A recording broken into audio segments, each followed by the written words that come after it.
the origins of white supremacy and institutional racism in Minnesota. Who were some of those slave owners that you stumbled upon through this research?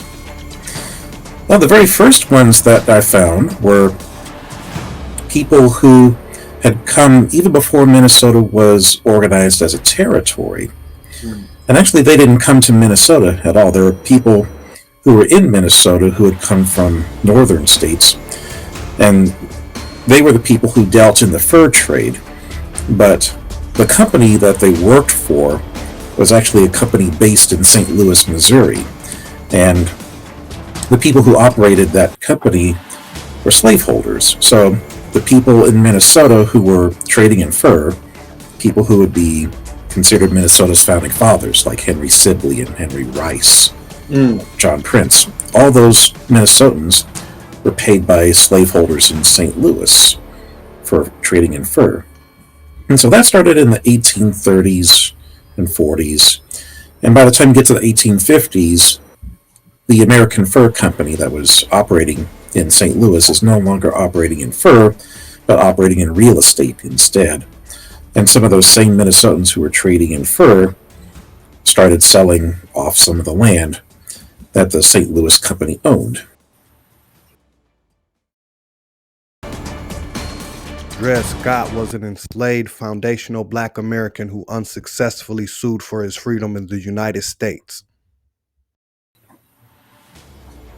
So in about 1830, when Dred Scott was in bondage, and what was the military's role, kinda, and what companies are we aware of any companies that were involved with his situation? Well, I'm not sure about. Actually, the American Fur Company, one of the partners of that company was John Sanford, who's the Sanford of Dred Scott versus Sanford.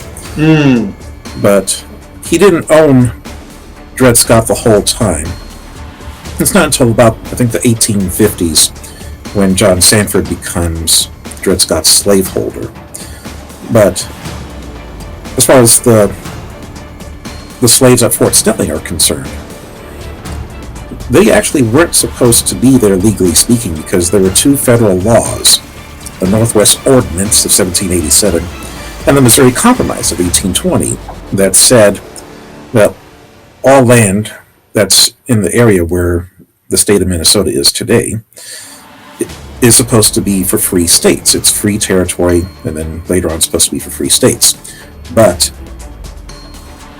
in order for the U.S. Army to entice soldiers and military officers especially who were stationed in the South to come to Minnesota and be stationed at Fort Snelling, the U.S. Army said, even though slavery is illegal in this part of the country, if you want to bring a slave, you may, and we will even give you a stipend to care for that slave.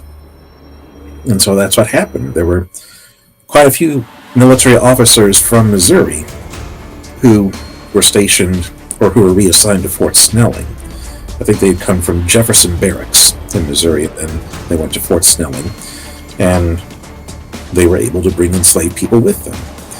And Dred Scott was one of those people who went from Missouri to Minnesota, and eventually back to Missouri, which is where he first sued for his freedom.